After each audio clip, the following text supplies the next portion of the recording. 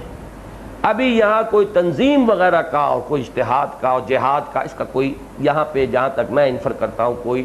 اس کے یعنی بین السطور میں بھی ذکر نہیں. یہ بیعت ہے جسے کہ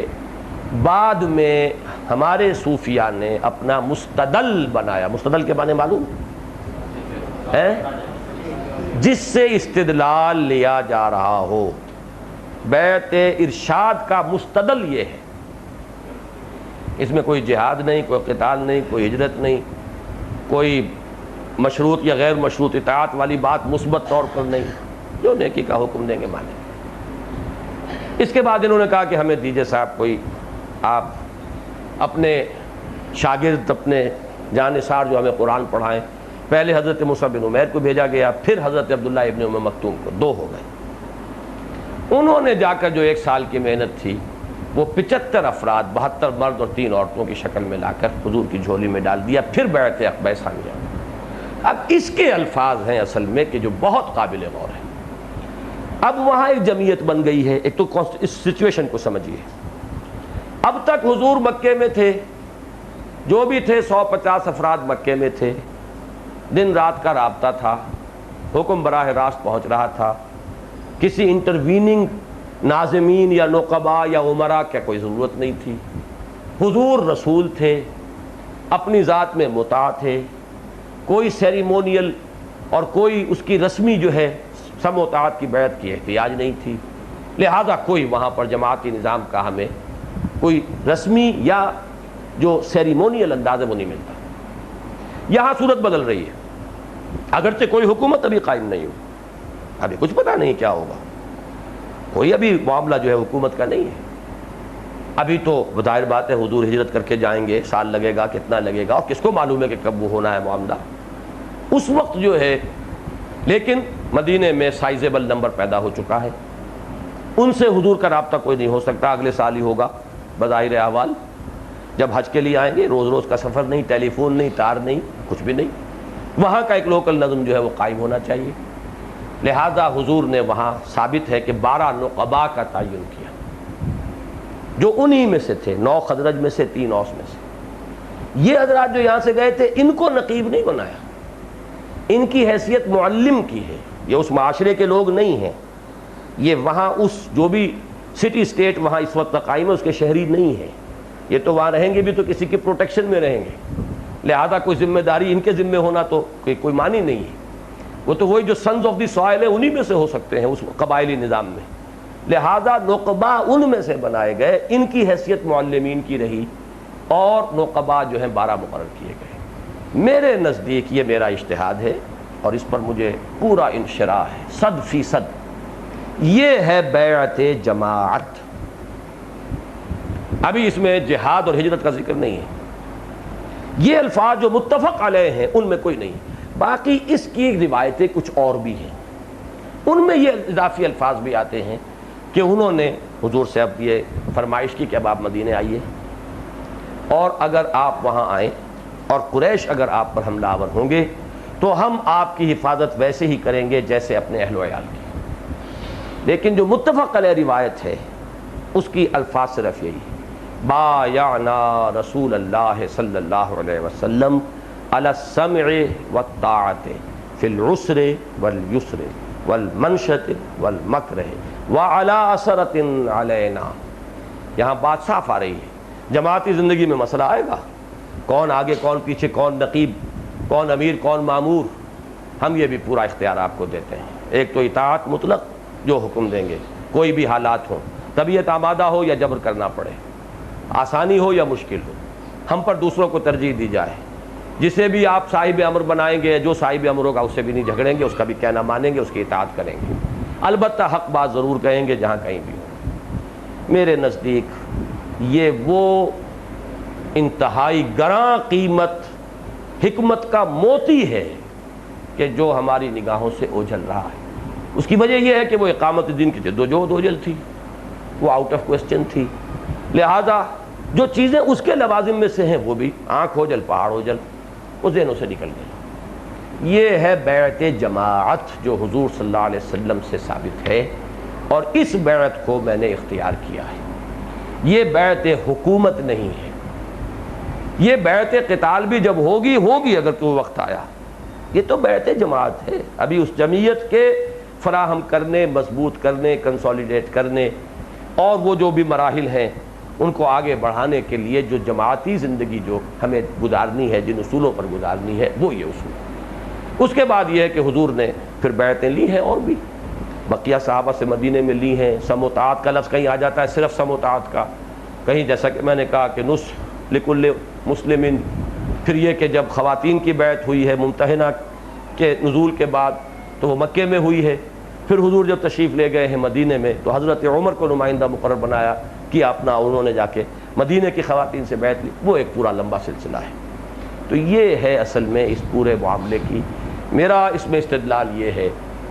کہ جب ہمیں جد و جہد اس رخ پر کرنی ہے اقامت دین کی جد و جہد، تو حضور صلی اللہ علیہ وسلم کا یہ دور جد و جہد کا جماعتی دور ہے، حکومت کا دور بعد میں آیا ہے۔ حضور اپنی ذاتی حیثیت میں تو ہر وقت مطاع ہے، باقی آپ نے اضافی جو بیعتیں لی ہیں اس میں ہمارے لیے رہنمائی ہے، اس سے فائدہ نہ اٹھانا یہ ناشکری ہے، اس رہنمائی کا کفران نعمت ہے، اس کو ترک کر دینا در حقیقت یہ گویا کہ اس کی توہین ہے۔ اسی راستے کو اختیار کرنا ہمارے ذمے ہے، اور اس میں صرف فرق یہ ہے کہ وہ حکومت کی بیعت نہیں ہے، وہ فرض نہیں ہے، ہر ایک شخص پر فرض نہیں ہے، یہ جو جس پر وہ جسے انشراح ہو جائے اقامت دین کی جد و جہد کی فرضیت کا، اس کو انشراح ہو جائے التزام جماعت کا، اس کو انشراح ہو جائے تو اب اس کے وہ کسی فرد کا کہ وہ اس کام کو کرنے کے لیے چل رہا ہے، موضوع ہے، صحیح ہے، اپنے امکانی حد تک وہ سمجھے کہ نیک نیت ہے، طریقہ کار صحیح ہے، اس کی بیعت کرنا اس پر فرض ہو جائے۔ یہ ہے میرا موقف کہ میں لفظ فرض بھی استعمال کرتا ہوں، لیکن ان ساری لیمیٹیشنز کے ساتھ جو میں نے آج آپ کے سامنے بیان کر دی۔ اب یہ ساری تو ہے بحث نقل پر مبنی ہے، اور دین میں اصل شے نقل ہے۔ عقل کا کام میرے نزدیک دین کے نقل کو سمجھنے کی کوشش ہے، جتنا سمجھ میں آ جائے اس پر اللہ کا شکر ادا کرے، جو سمجھ میں نہ آئے اسے تفویض کرے، اللہ کے حوالے کرے۔ آمنا بہ کل من عند ربنا، آیات متشابہات ہیں نہیں سمجھ میں آ رہی، آمنا بہ کل من عند ربنا، لیکن یہ کہ اصل شے جو حجت بنتی ہے دین میں وہ در حقیقت نقل ہے۔ تو نقل کی بحث تو یہ ہے جو میرے سامنے ہے۔ اب میں عقل سے آپ کو بتاتا ہوں وہ بات جو آپ حضرات کے سامنے پہلے بھی آئی ہے کہ جماعتی نظام دو طرح کے ہو سکتے ہیں، کئی دفعہ بتایا ہے، لیکن شاید یار اب وہ نہ سمجھے ہیں، نہ سمجھیں گے میری بات، دل اور دے ان کو جو نہ دے مجھ کو زباں اور، اب اس کے سوا میں کیا کہہ سکتا ہوں۔ ایک نظام جماعت اوپر سے نیچے چلتا ہے، ایک جماعتی نظام نیچے سے اوپر چلتا ہے، یہ بالکل برعکس ہے۔ ایک شخص معین ہے، اس کے ساتھ جڑتے چلے گئے، متقدمین تھے ان کا وہ زیادہ اس کے قریب ہیں، اس کا فکر سمجھ لیا ہے، کچھ لوگ ان سے جڑ گئے۔ انگور کا خوشہ ہے، اوپر سے نیچے کو جتنا بڑھے گا اوپر سے نیچے کو بڑھے گا، نیچے سے اوپر نہیں جائے گا۔ ایک یہ ہے کہ نیچے سے پہلے اس کی بنتی ہے یہ ٹرائنگل جو ہے، نہیں یہ صحیح نہیں رہے گی مثال، یہاں پہلے بیس بنے گا دستوری اور قانونی تنظیم کا کہ رکن کون ہے، ڈیفائن ہے۔ ان کے ہاتھ میں ووٹ ہوگا، پھر ووٹ سے امیر چنا جائے گا، ہمیشہ کے لیے چنا جائے یا متعین مدت کے لیے چنا جائے، پھر اس کا ری الیکشن ہو، پھر اس کے لیے کوئی چیکس اینڈ بیلنسز کے لیے شورا، وہ بھی ووٹوں سے معین ہوگی، پھر اس میں ان پہ مسئلہ سامنے آ جائے گا کہ آیا اس شورا کی اکثریت پر اسے ویٹو حاصل ہے یا نہیں۔ پھر اس میں بھی دو نظام ہیں، زیادہ اختیار اگر اوپر والے کو دے دیں اور وہ اپنے چوائس سے کچھ لوگوں کو سلیکٹ کر لے تو وہ پریزیڈنشل سسٹم ہے، اور ایک یہ ہے کہ جو بھی منتخب نمائندے ہیں اصل میں وہ ہیں، وہ جس کو بنائیں گے وہ وزیر اعظم ہوگا۔ جب وہ اس کو رد کر دیں تو چاہے 2 دن ہی سے ہوئے ہوں وزیر اعظم بنے ہوئے، 4-6 MNA ادھر کھسک گئے تو اس کی وزارت ختم ہو گئی، اس لیے کہ اس کا کوئی اپنا کوئی مقام نہیں ہے، وہ پھر پریزیڈنشل اور پارلیمنٹری سسٹم ہے۔ لیکن یہ سارا نظام یہاں سے چلتا ہے اوپر کی طرف، وہ نظام اوپر سے نیچے چلتا ہے۔ اس میں ایک شخص جو ہے امیر، بلکہ یہ اکثر و بیشتر شروع ہوتا ہے داعی کے ذات سے۔ داعی جب تک دعوت دے رہا ہے کوئی اس کا ساتھی نہیں ہے، اس کی حیثیت داعی کی ہے۔ جب اس کے ساتھ کچھ اور لوگ جمع ہو گئے تو یہ اب جماعت بنی۔ یہ چیز جیسے کہ میں نے آپ کو بتایا ہے یہ بڑھتی جائے گی، یہ شکل یوں بنے گی اوپر سے نیچے کی طرف۔ اب اس میں یہ ہے کہ اس میں بھی شورا ہے، داعی کو ضرورت ہے، امیر کو ضرورت ہے کہ مشورہ کرے۔ مشورے کے اندر اگر یہ مسئلہ آ جائے کہ امیر پابند ہے شورا کی اکثریت کا تو سارا وہ نقشہ آپ کو لانا پڑے گا۔ شورا کو کون منتخب کرے گا پہلے یہ طے کریں، امیر کو کون منتخب کرے گا یہ طے کریں، امیر کا انتخاب کتنے عرصے کے بعد ہوگا یہ طے کریں، شورا کا کتنے عرصے کے بعد ہوگا یہ طے کریں، ووٹ کا حق کسے ہے کسے نہیں ہے یہ طے کریں۔ وہ پورا جو ہے آپ کو ڈھانچہ لانا پڑے گا، وہ ایک بات نہیں ہے، تل کی اوٹ میں پہاڑ ہے۔ ان میں سے ہر ایک نظام جو ہے وہ آرگینک ہول کی حیثیت رکھتا ہے، either take it or leave it, there can be no via media possible۔ یا تو آپ اسے لیجئے یا اسے لیجئے، درمیانی کوئی شکل نہیں ہے۔ ایک زمانے میں ہمارے ہاں ہمارے کئی قیمتی ساتھی بھی اس موضوع وقت ہم سے علیحدہ ہو گئے، جب وہ علامہ جاوید صاحب جن کی نظر کرم اب بھی کچھ ادھر ہے، وہ ایک زمانے میں بہت کرم فرمائی فرما رہے تھے،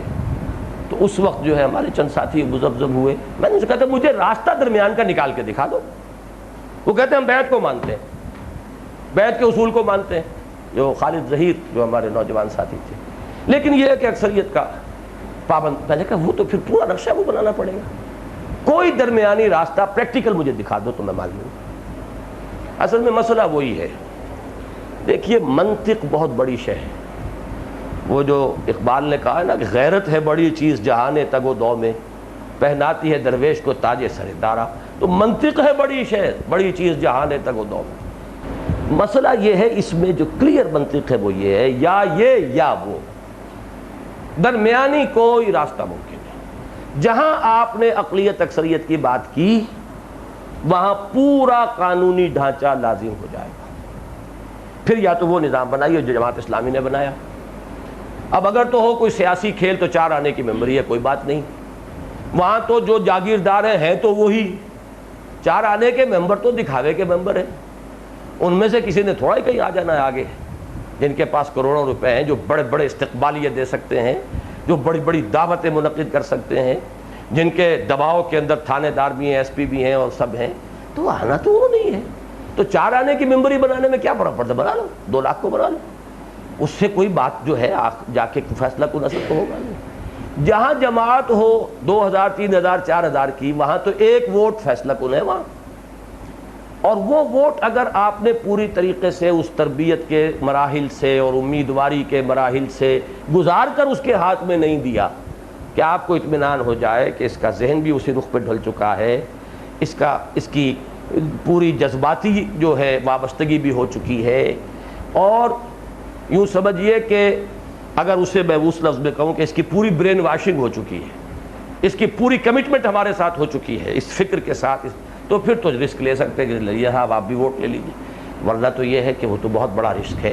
کہ بالکل نئے قسم کے لوگ جو اس تحریک کے اندر نووارد ہوں، جھٹ پٹ 4-5 کاپیاں، جیسے پیپلز پارٹی کے آج کل کاپیاں جو ہے پکڑی جا رہی ہیں جعلی، وہ کاپیاں لیں اور 2 روپے یا 100 روپے بھی آپ اگر اس کی ممبرشپ رکھ دیں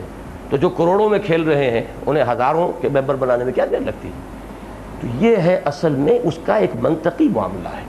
اس کے لیے انہوں نے یہ کیا ہے رکنیت کا مسئلہ۔ اب وہ ایک لمبی بحث ہو جائے گی کہ ہم چونکہ اس میں سے گزرے ہیں، اس میں کیا خرابیاں ہیں، کیا اس کے ہمیں تجربات ہوئے ہیں، جس کی وجہ سے کہ وہ ذہن ہمارا میرے سامنے تھا کہ جب جماعت سے سن 57 میں علیحدہ ہوئے تو پھر پوری سوچ بچار ہماری اس پر تھی کہ ہم یہ تو سمجھ چکے تھے جماعت کا یہ تنظیمی ڈھانچہ غلط ہے، لیکن آلٹرنیٹ کیا ہے؟ یہ بھائی جمیل صاحب بیٹھے ہوئے ہیں، ایسی لمبی لمبی بحثیں ہوتی تھیں، آپ بھی اس دور میں تھے نا ان میں شریک، جبکہ وہ کیا نام تھا وہ لکھنؤ کے جو دوسرے صاحب تھے بہت، جی ظفر الحسن صاحب، ڈاکٹر عثمانی، پہلے سلطان صاحب بھی تھے، یہ سب لوگ جو ہے اس میں غلطہ پیچا تھے، میں بھی چلا گیا وہاں، اب میں بھی اسی میں لٹا پین ہو گیا کہ یہ مسئلہ وہ تو ہے غلط، آلٹرنیٹ کیا ہے؟ یہ کسی کی سمجھ میں نہیں آیا۔ بلخی صاحب تھے، یہ بڑے بڑے لوگ تھے، یہ یعنی بلخی صاحب کئی کتابوں کے مصنف ہیں، بہت بڑے عالم تھے، ان کا فتنہ انکار حدیث کا منظر پس منظر پر 3 جلدوں کے اندر کتاب ہے، میری یہ ان کے ساتھ ایک نسبت شاگردی کی بھی ہے، چند صفحے میں نے بیضاوی کے ان سے پڑھے ہیں۔ بہرحال یہ میں بتا رہا ہوں کہ ایسے لوگ بھی، ہم سب متفق تھے کہ یہ نظام جماعت غلط ہے، اس میں یہ قباحتیں ہیں، یہ قباحتیں ہیں، یہ قباحتیں ہیں، لیکن آلٹرنیٹ نہیں آ رہا تھا۔ یہ اس وقت کا واقعہ ہے کہ میں ایک شب چلا ہوں کیماڑی سے، کیونکہ وہاں میری اور ڈاکٹر عثمانی صاحب کی جو ڈویژن تھی اوقات کار کی تقسیم وہ یہ تھی، صبح وہ مطلب کرتے تھے، میرا وقت فارغ ہوتا تھا، عصر سے عشاء تک میں اس مطلب میں بیٹھتا تھا، عشاء پڑھ کر کیماڑی کی جامع مسجد میں بس میں بیٹھتا تھا، اور اب جانا تھا ناظم آباد، 1 گھنٹے کا سفر ہوتا تھا اس وقت، دن میں وہ 40-45 منٹ میں ہو جاتا تھا، رات کو چونکہ سواریاں کم ہوتی ہیں تو گھنٹہ سوا گھنٹہ اس میں لگتا تھا۔ یہ وقت تھا میرے سوچ بچار پر۔ اب عشاء کی نماز پڑھ کے میں بیٹھا ہوں بس میں، اور میں اسی میں لٹاپین تھا، مجھے نہیں پتہ چلا کب بس کہاں سے گزر رہی ہے، اور کب وہ نیٹی جیٹی کا پل آیا ہے، اور کب ہم قمر ہاؤس کے پاس سے گزرے ہیں، اور کب وہ ووڈ سٹریٹ میں داخل ہوئے ہیں۔ مجھے جو نروان حاصل ہوا ایک دم، وہ جو اچانک روشنی ملی ہے وہ ایمپریس مارکیٹ کے سامنے ملی ہے، وہاں بس جھٹکے کے ساتھ رکی اور میں اٹھا، اور وہ آیت میرے ذہن پہ لکھی ہوئی تھی، من انصاری اللہ۔ وہ دن اور آج کا دن میں تو 100% اس پر انشراح رکھتا ہوں کہ اقامت دین کی تحریک چونکہ ایک انقلابی تحریک ہے، اس کا واحد لائحہ عمل یہی ہے، نظام یہی بنانا پڑے گا، چاہے آپ اسے بیعت کا نام نہ دیں، لیکن پھر بیعت کا نام کیوں نہ دیں؟ جب نظام بھی وہی اپنایا تو پھر ہم ایک مسنون لفظ کو چھوڑ کر آخر کیا اپنے طرز عمل سے ثابت کریں گے؟ یا تو نظام دوسرا عقلاً ثابت ہو جائے کہ وہ درست ہے۔ انقلابی موومنٹ جیسا کہ سید صاحب نے بھی کہا اور صحیح کہا، باقی حضرات نے بھی کہا، وہ نہیں چل سکتے۔ سیاسی تحریک چل سکتی ہے بغیر اس کے، سیاسی بھی جب تحریک ہوگی تو پھر ضرورت پڑے گی، لیکن سیاسی جماعت ایک عام پروسیس ہے، اس میں کوئی ضرورت نہیں۔ انجمنیں چل سکتی ہیں بغیر اس کے، رفاہی ادارے چل سکتے ہیں بغیر اس کے، دارالعلوم چل سکتے ہیں بغیر، حالانکہ وہ بھی بیعت ہے میرے نزدیک۔ جو محتمم بیٹھا ہوا ہے کسی دارالعلوم میں، اس کے ہاتھ پر بیعت سم و طاعت فی المعروف ہے کہ نہیں ہے؟ لیکن یہ کہ اس کے لیے الفاظ مستعمل نہیں ہوتے، وہ نظام ہے، نظام یہی ہوگا، اس میں یہ وہ کھیڑ پچھاڑ فطری ہے، جو آیا جب تک جڑا ہے، جب تک وہ چاروں چیزیں ہیں، یہ ایک خالص سبجیکٹیو اس کی بات ہے، جب اس کا دل جو ہے اس کے اوپر نہیں رہا وہ ہٹ گیا ہے، نظم جماعت کے اندر کوئی خلل واقع نہیں ہوگا، ورنہ وہاں جو ہے وہ پھر ووٹوں کی گنتی اور پھر اس کے اندر اپنا استحقاق، اجتماع کا صحیح نوٹس نہیں دیا گیا، ہمیں تو وہ آپ کا نوٹس ملا ہی نہیں، لہذا جو اجتماع ہوا ہے وہ الٹرا وائرز ہے، قانون کے خلاف ہے، آپ کے رجسٹرڈ کوئی بھی بائی لاز ہیں ان پر کوئی شخص جا کر ہائی کورٹ کے اندر کھڑا ہو کر کہہ سکتا ہے کہ یہ اجتماعی شورا کا جو ہے الٹرا وائرز ہے، یہ غیر قانونی ہے، لہذا اس کی ساری کارروائی کالعدم قرار دے کر اور اس کو معاملے کو یہیں پر روک دیا جائے۔ یہ اس انجمن میں ہو سکتا ہے، یہ تو اللہ کا فضل ہے کہ جو آج تک نہیں ہوا، اور اس میں بھی وجہ یہ ہے کہ ویٹو میرے پاس یہ ہے وہ شے، ورنہ یہ کہ کوئی بھی شخص کسی وقت کر سکتا تھا، freeze all the account, bank account, اس لیے کہ یہ قواعد تھے، اس کے اندر یہ خلاف ورزی کی گئی ہے، لہذا یہ شورا جو مجلس منتظمہ کا اجلاس ہوا ہے یہ غیر قانونی ہے، لہذا اس کو یہیں پر روک دیا جائے۔ یہ ہوتے روز مقدمات ہوتے ہیں، انجمنیں پیرالائز ہو کر رہ جاتی ہیں۔ تو انقلابی جماعتیں اس رخ پر نہیں چل سکتی، انقلابی جماعتوں کے اندر یہی راستہ ہے عقلاً بھی، اور یہی راستہ ہے جو نقلاً بھی ہے۔ تو متفق گردید رائے بو علی بارائے من، جہاں یہ دونوں چیزیں مل جائیں وہاں تو یہ کہ ہم اپنے مقصد سے ہی غداری کر رہے ہوں تو اس سے ہم خامخواہ جو ہے زمانے کا دباؤ اور زمانے کے حالات اور لوگوں کی سوچ، ان چیزوں سے کوئی تاثر قطعاً نہیں لینا چاہیے، اور ہمیں انشراح صدر کے ساتھ اسی پر چلنا ہے۔ اور اب میں اپنا فیصلہ سنا رہا ہوں تنظیم اسلامی میں آئندہ اجتماعی سطح پر اس موضوع پر کبھی کوئی بحث نہیں ہوگی۔ اب جو بحث ہوگی وہ انفرادی طور پر I will remain open for correction، لیکن وہ انڈیویجول مجھ سے جو چاہے بات کرے، جس طرح چاہے مجھ سے وقت لے، مجھے قائل کرے، مجھ سے پوچھے، یہ ہوگا انفرادی۔ اب آئندہ یہ آخری موقع ہے کہ اس ایشو پر ہم نے گفتگو کی ہے، اجتماعی طور پر اب ہم اس موضوع پر کبھی کوئی وقت اپنا صرف نہیں کریں گے۔ میرا یہ فیصلہ ہے، باقی ہر شخص جو ہے وہ اپنے فیصلے کا خود مختار ہے، اس کو جو چیز نظر آئے عند اللہ وہ خلوص و اخلاص کے ساتھ جو فیصلہ کرے گا، میں اس کے اوپر کوئی فتویٰ نہیں لگاؤں گا۔ اسے حق حاصل ہے، اسے مجھ سے بہتر آدمی ملتا ہے ادھر چلا جائے، اسے مجھ سے بہتر طریقہ کار ملتا ہے ادھر چلا جائے، بہتر نظام جماعت ملتا ہے ادھر چلا جائے، لیکن یہ کہ جس شے کا نام تنظیم اسلامی ہے، جو بہرحال اپنی ایک تاریخ رکھتی ہے، جس کے قیام کا میں نے فیصلہ سن 74 میں کیا تھا، جو مارچ سن 75 میں قائم ہوئی تھی 12 افغانی روڈ سمن آباد میں، اور جو اب تنظیم اسلامی کے نام سے معروف ہے، اس کا نظام یہی بیعت کا رہے گا انشاءاللہ العزیز۔ اقول قولی ھذا واستغفر اللہ لی ولکم ولسائر المسلمین والمسلمات۔ اب کچھ سوالات تھے بعض حضرات کے، کر لیجئے ہمت، اب جہاں اتنا ہوا، جہاں ستیہ ناس وہاں سوا ستیہ ناس صحیح۔ ہاں ایک سوال یہ لکھا ہوا ہے، انجمن کی سطح پر ویٹو پاور کا اختیار امارت کے قریب ہے یا آمریت کے؟ جو چاہے آپ اسے کہہ لیں، بہرحال وہ ہے اور وہ رہے گا۔ جب میں ویٹو کا قائل ہوں تو میں نے انجمن جب بنائی ہے تو اس میں کچھ قواعد و ضوابط رکھے، لیکن ویٹو رکھا۔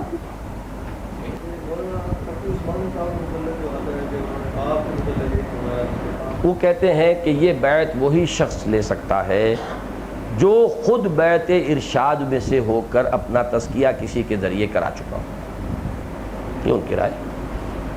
فی نفس ہی اس بیعت کے وہ منکر نہیں۔ مولانا حامد میاں صاحب کا فتویٰ یہ ہے کہ اس بیعت کے لیے نہ تزکیے کی شرط ہے، نہ کسی سے بیعت ہونے کی شرط ہے، بلکہ یہ بیعت جو ہے افضل مفضول سے کر سکتا ہے، جس کی کہ دلیل انہوں نے دی کہ مولانا عطاء اللہ شاہ بخاری رحمۃ اللہ علیہ کے ہاتھ پر بیعت کی ہے مولانا انور شاہ کاشمیری بیہقی وقت علم میں، اس وقت کم سے کم حلقہ دیوبند کا اس پر اجماع ہے کہ ان کا ثانی کوئی نہیں تھا حدیث اور فقہ میں، اور دوسرے مولانا احمد علی لاہوری کے جو سلوک کے اندر، بہرحال وہ میں کوئی گریڈیشن نہیں کر رہا اس میں، بہرحال ان کا ایک مسلم مقام ہے، حالانکہ ان دونوں چیزوں میں کوئی مسلم مقام عطاء اللہ شاہ بخاری کا نہیں مانتا۔ بیعت سے ہی منسلک جو ہے وہ مشورے کا، امیر کا مشورہ طلب کرنا یا اس کو مشورہ دینا، اس میں اس چیز کو بھی اگر واضح کر دیا جائے کہ بغیر مشاورت کے اجلاس کے بلائے یا ان افراد کو بلائے بھی امیر اس پوزیشن میں ہے کہ وہ فیصلہ دے دے۔ ٹھیک ہے، اس میں اچھی بات ہے، مشاورت کی بات کی ہے۔ دیکھیے اس میں مشورہ حق ہے، اس میں مشورہ ضرورت ہے داعی کی، اسے اوپینین فارم کرنا ہے۔ He needs the advice of his colleagues, comrades، یہ اس کی ضرورت ہے۔ اگر حق کہیں گے تو ہمارا حق پامال ہو گیا، ہمارا حق تھا کہ ہم سے مشورہ کیا جاتا، تو ہمارا حق جو ہے وہ تو پھر کیا، وہ تحریک استحقاق پیش ہو جائے گی، ہمارا حق جو ہے وہ مجروح ہوا۔ لیکن اگر یہ ضرورت ہے تو جو اس نے مناسب سمجھا، جس کے لیے مناسب سمجھا، اس سے مشورہ کریں۔ یہ ہے اس نظام کے اندر مشورے کا معاملہ۔ ہاں تو اس کے حق حاصل ہے، وہ تو عامر ہے۔ عامر ہلکا لفظ ہے، امیر زیادہ بڑا لفظ ہے۔ جب عامر کی صفت کسی میں مستقل ہو جائے گی تو امیر کہلائے گا۔ جی اس میں جو شورا کے الیکشن ہم نے رکھے ہوئے یہ ضروری ہیں؟ یہ مطلب یہ نا کہ اب یہ مباحات میں ہے، ہم جب چاہیں گے اختیار کریں گے، جب چاہیں گے ترک کر دیں گے۔ یعنی یہ کہ اس میں جو میرا فلسفہ اب تک رہا ہے اس میں میں کسی وقت تبدیلی کر سکتا ہوں۔ وہ یہ ہے کہ ایک تو مشورہ ہے کہ جو اصل مشورہ وہ تو جو قریب ترین لوگ ہیں ان کا مشورہ اور وہ بر وقت مشورہ، اس کے لیے نوٹس اور بلانا اور جانا اور یہ وہ نہیں ہو سکتے۔ دوسرا یہ کہ مین جو ہماری اس وقت رفقا ہے ان میں سے کراس سیکشن میں سے کچھ لوگ ایسے بھی ہوں جو گاہ بگاہ آتے رہیں اور ایک طرح کے نقیب کا فریضہ سر انجام دیں کہ وہ ریویو کریں جو کچھ ہو رہا ہے، کیا ہوا ہے، کیسے ہوا ہے، کس طرح ہوا ہے، اس میں کوئی رائے ہے تو مختلف جگہوں پر بھی جو گفتگویں ہوتی ہیں ان کا بھی کچھ خلاصہ پہنچ جائے گا۔ تو یہ اس کے لیے ایک بہت ممد شے ہے، اس کو تقویت دینے والی شے۔ تو ان دونوں کا ایک توازن جو ہے وہ رہنا چاہیے۔ اور واقعہ یہ ہے کہ اگر ہماری یہ تحریک کچھ آگے بڑھی اور اللہ کو منظور ہوا اس کے ذریعے سے کوئی خیر، تو اس کا لازمی تقاضا یہ ہے کہ اصحاب حل و عقد کو ایک مقام پر جمع ہونا پڑے گا۔ جو بھی واقعتاً اصحاب الرائے اور صاحب الرائے لوگ ہوں انہیں آنا پڑے گا ایک جگہ پر ٹیم کی حیثیت سے ورک کرنا پڑے گا، تو یہ گاڑی اس رخ پر آگے بڑھے گی۔ یہ صرف رسمی 3 مہینے بعد 4 مہینے بعد پھر 3 دن ہے، ان 3 دنوں میں رسمی کارروائی ہو گئی ہے، اس میں اب بحث کے بہت سے گوشے رہ گئے ہیں، ادھر جاب سیٹ بک ہے ہماری اور وہ تو ہوائی جہاز کی سیٹ ہے، 50% اس میں سے کٹوتی ہو جائے گی۔ اس سے تحریکوں کے جو تقاضے پورے نہیں ہوا کرتے۔ یہ در حقیقت اس کے لیے تو ایک کانسٹنٹ مشورے کی فضا برقرار رہنا ضروری ہے۔ اچھا، اب اس میں ایک بات اور دیکھیے کہ یہ جو نظام ہے اس میں میں یہ سمجھتا ہوں کہ جو بھی یہ نظام اختیار کرے گا وہ اپنی جماعت کے لیے سوسائڈل روش اختیار کرے گا اگر اس میں وہ ایک ایسا کوئی امیدوار نہیں ہونا چاہیے، کوئی کنوینسنگ نہیں ہونی چاہیے۔ نتیجہ کیا ہوگا؟ جو جتنا شریف تر ہوگا اتنا ہی ان نوٹسڈ رہ جائے گا، جو جتنا پڑھکنے والا ہوگا وہ اتنا ہی لوگوں کی نگاہ میں آئے گا، اتنے ہی اس کو ووٹ ملیں گے، اتنا ہی وہ آ کر جماعت کے اندر دخیل ہو جائے گا۔ یہ تو الٹا نظام ہے بالکل۔ یہ بھی در حقیقت منطق نہ جاننے کا نتیجہ ہے۔ اس نظام کے اندر لازم ہونا چاہیے کہ لوگ آئیں آگے اور وہ کہیں کہ صاحب ہم بننا چاہتے ہیں شورا کا رکن، پھر لوگوں میں کمپٹیشن ہو اور انہیں آنے دیجئے لوگوں کے سامنے اپنی رائے لے کر، یہ ہمارا منشور ہے، یہ میری رائے ہے، یہ میری رائے ہے، میری رائے ہے۔ Let them argue. جو لوگ جو ووٹرز ہیں انہیں پتہ تو ہو کون ہے کیا، وہ تو صرف یہ جانتے ہیں کہ فلاں تقریر زیادہ کرتا ہے، فلاں کچھ لکھ لیتا ہے، بس یہی جانتا، اور کیا جانتا ہے۔ وہ جماعت جب پھیل جائے گی پورے ملک کے اندر تو کتنے لوگوں سے پرسنلی واقف ہوں گے؟ وہ تو ان کی جو بھی ہوائی تصویر بنی ہوئی ہے اوپر نیچے، اس ہوائی تصویر سے متاثر ہو کر ووٹ دے دیں گے۔ وہ تو گویا کہ سوسائڈل ہے۔ وہاں تو پھر یہ ہونا چاہیے کہ باقاعدہ ٹوتھ اینڈ نیل فائٹ کیا جائے، اس کے اندر وہ امیدواری وغیرہ، یہ منصب حکومت کا نہیں ہے، میں اس کو حرام نہیں سمجھتا، میں تو حرام مطلق تو خیر حکومت میں بھی نہیں سمجھتا، لیکن یہ ہے کہ بہرحال حکومت کی سطح پر اس میں ایک اقتدار طلبی کا چونکہ شائبہ زیادہ آ جاتا ہے۔ جماعت میں تو ایک قربانی اور محنت کرنے کے لیے آگے آنا چاہتے ہیں آپ، تو اس میں آگے آنے کے لیے یہ نہیں ہے۔ اب جو بھی جب فلسفہ آپ نے وہ اختیار کر لیا تو اب جو جتنا شریف ہوگا، جس کا جتنا ظرف ہوگا، جو جتنا خاموش ہوگا، جس کا جتنا ظرف ہے اتنا ہی وہ خاموش ہے، علم اس کا کتنا بھی ہو، وہ اس کے لیے صاحب الرائے کتنا بھی ہو، وہ سامنے نہیں آئے گا، کچھ اور لوگ قابض ہو جائیں گے۔ پھر قانونی نظام ہے تو پورا انہی کے ہاتھ میں آ گیا نظام، پورا پالیسی۔ یہاں یہ ہے کہ اس امیر کو معلوم ہے میرا ساتھی جو ہے کون کیا ہے، he has an assessment of each and every individual. کم سے کم جو نمایاں ہیں، جو پرانے ہیں، ساتھی ہیں، ان کے بارے میں ایک رائے رکھتا ہے۔ کسی کے بارے میں جانتا ہے کہ وہ خاموش تباہ ہے، بولتا نہیں ہے، لیکن اس کی رائے بہت گہری ہے، فلاں مسائل میں اس کا تجربہ زیادہ ہے، تو وہ اپنی ضرورت کے تحت مشورہ کرتا ہے۔ یہی وجہ ہے کہ ہم اپنی شوراؤں میں بلا لیتے ہیں لوگوں کو، آ جائیں۔ آج تک خیر کاؤنٹنگ آف ووٹس کی نوبت نہیں آئی، لیکن یہ کہ یہ جو ہے نا ہماری شورا کا جو قانونی نظام ہے وہ میرے نزدیک اس وقت ہو گیا ہے ایک جنرل رابطے کی ایک شکل، تمام رفقا کے ساتھ ایک رابطے کی صورت بھی ہے، ایک فیڈ بیک بھی اس سے ملتا ہے، اور ایک نگرانی کی سی کیفیت۔ باقی یہ ہے کہ اصل تو مشورہ جو ہے وہ صاحب امر جو ہے اپنے قریب ترین اور جو اویلیبل لوگ ہیں وہ انہی سے مشورہ کریں۔ اسی لیے میں نے کہا تھا کہ اگر یکسو ہو کر ہم فیصلہ کرتے ہیں اسی بیعت کے نظام کا تو کچھ ابھی تک ہم نے ان کے تقاضوں کو ابھی بتمام و کمال پورا نہیں کیا ہے، ہمیں اس کی طرف بھی پیش قدمی کرنی ہوگی اگر یہ پورے انشراح صدر کے ساتھ طے ہو جائے۔ تو وہ بات جیسا کہ میں نے عرض کیا ہے کہ وہ فیصلہ میں نے کر دیا ہے، باقی ساری باتیں سننے کے بعد اور اب اس میں پھر مزید سوچیں گے کہ اس کی اور کیا موڈیلٹیز کیا ہیں اور اس کی پریکٹیکل کیا کیا ضرورتیں ہیں کہ جو ہمیں اس نظام کی مناسبت سے پوری کرنی چاہیے. اور کوئی سوال؟ عوام کی مصلحت کی خاطر نظام بیعت کچھ عرصے کے لیے معطل کیا جا سکتا ہے بشرطے کہ میں اسے مصلحت سمجھوں. آپ کی کاؤنٹنگ آف دی ووٹ سے میں یہ فیصلہ نہیں لوں گا آپ سے.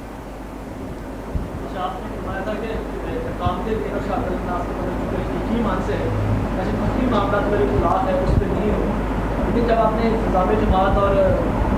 بیعت کے متعلق مثال دی ہے تو بعد اس میں لزوم کی دی ہے میں نے مثال، جیسے اس کے لیے لازم ہے وہاں بھی کچھ چیزیں لازم ہیں. یہ لزوم فقہی ہے، وہ لزوم حقیقی ہے. چلیے جی.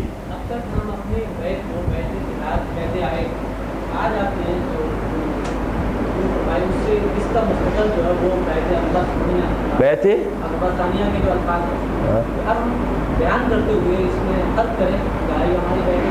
نہیں، جب ہم بیعت کے ایشو پر تقریر کریں گے تو بیعت جہاد بھی اس شعر کے حوالے سے ہم بیان کریں گے. لیکن پہلے جب ہمارے الفاظ یہ تھے کہ ابایعک علی السمع والطاعۃ والہجرۃ والجہاد فی سبیل اللہ، تو وہ شکل اور تھی. اب ہم نے ہجرت اور جہاد کو معاہدہ اللہ کے ساتھ جو ہے اس کے اندر نتھی کیا ہے، وہ معاہدہ اللہ کے ساتھ ہے. البتہ اس کے ضمن میں کس وقت کیا کرنا ہے اس میں وہ بیعت میری ہے. تو یہ بیعت سموطاعت فی المعروف ہے یا بیعت جماعت اس کو آپ کہیں. لیکن جہاد ہی کے لیے ہم یہ کر رہے ہیں، اس لیے مجازاً اس کے اوپر اس لفظ کا اطلاق ہو جائے. اس معنی میں جو جہاد کا مفہوم ہمارے سامنے ہے، فقہ میں جہاد جو ہے وہ صرف قتال کا نام ہے، اس سے بھی کچھ گڑبڑ ہوتی ہے. تو مصلحت اسی میں ہے کہ بیعت جہاد کا لفظ ہم ترک کر دیں. بیعت جماعت، بیعت سموطاعت فی المعروف جو ہے اصل اس کی حقیقت، اسی تک ہم اپنے آپ کو محتاط. جی آپ